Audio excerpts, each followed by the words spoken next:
Okay, so we're going to discuss the values of pinball machines and how would you value. So we get a lot of people do just call us and say, Andy, can you value, or any of the guys here, can you value my pinball machine? What do you think it's worth in today's market?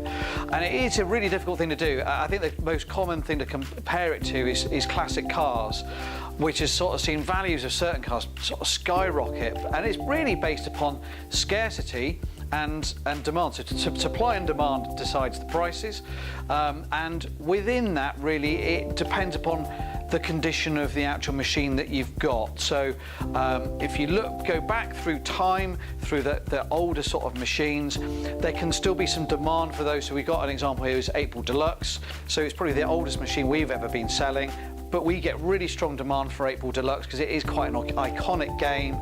It's got speech in it, it's got a really cool pinball theme, the design of the back glass is really cool, and people like pool. So there's always demand for that particular game. It never fetches massive amounts, but there's always some demand for it.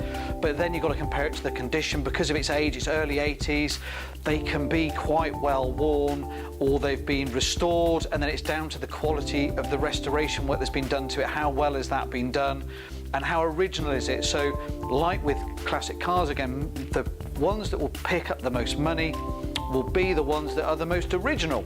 And there are various modifications you can do to a pinball machine.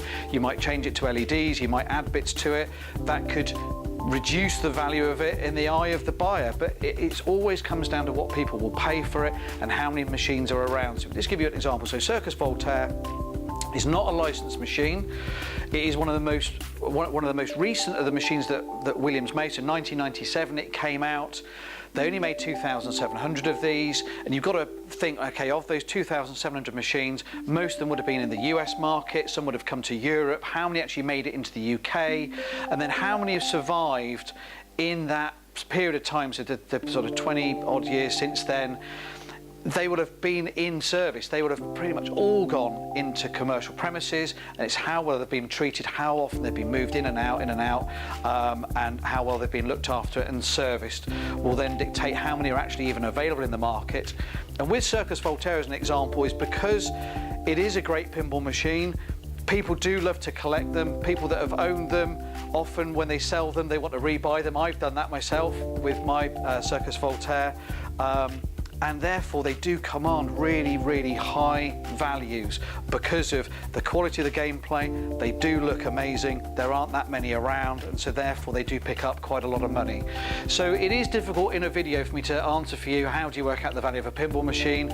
It's based upon condition, scarcity, and demand, and we are seeing pinball values rise and rise and rise. When I first got into the hobby, probably 8-10 years ago now, you were paying £1,500, £2,000 for something like an Adams Family, and now Adams Families are picking up on eBay. You'll be paying £4,500, £5,000 for an Adams Family. Sometimes they're not even in great condition. And they'll go. Some of them will go for sort of £7,000. The gold limited edition version of Adams Family, for example, they're picking up well over £10,000. And there's a commonly held theory that actually your money is better off invested in pinball than it is in the bank.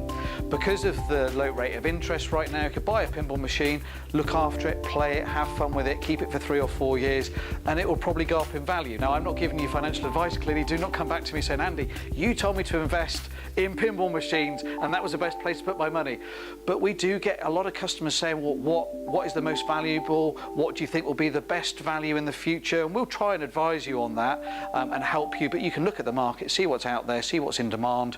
And I think it's a great way to invest your money. Put your money in a pinball machine, have fun with it. They do sell again really quite easily. There's always a lot of demand from collectors. There's more and more people collecting pinball machines today, which means there are more people to sell it to in the future if you do want to move your pinball machine on. And obviously we do buy pinball machines. Most of our stock comes from people that have got pinball machines and either leaving the hobby, emigrating to somewhere else, or they just fancy a change of machine, and that's where our machines come from. So hopefully that's helped you pick your way through the values of pinball machines.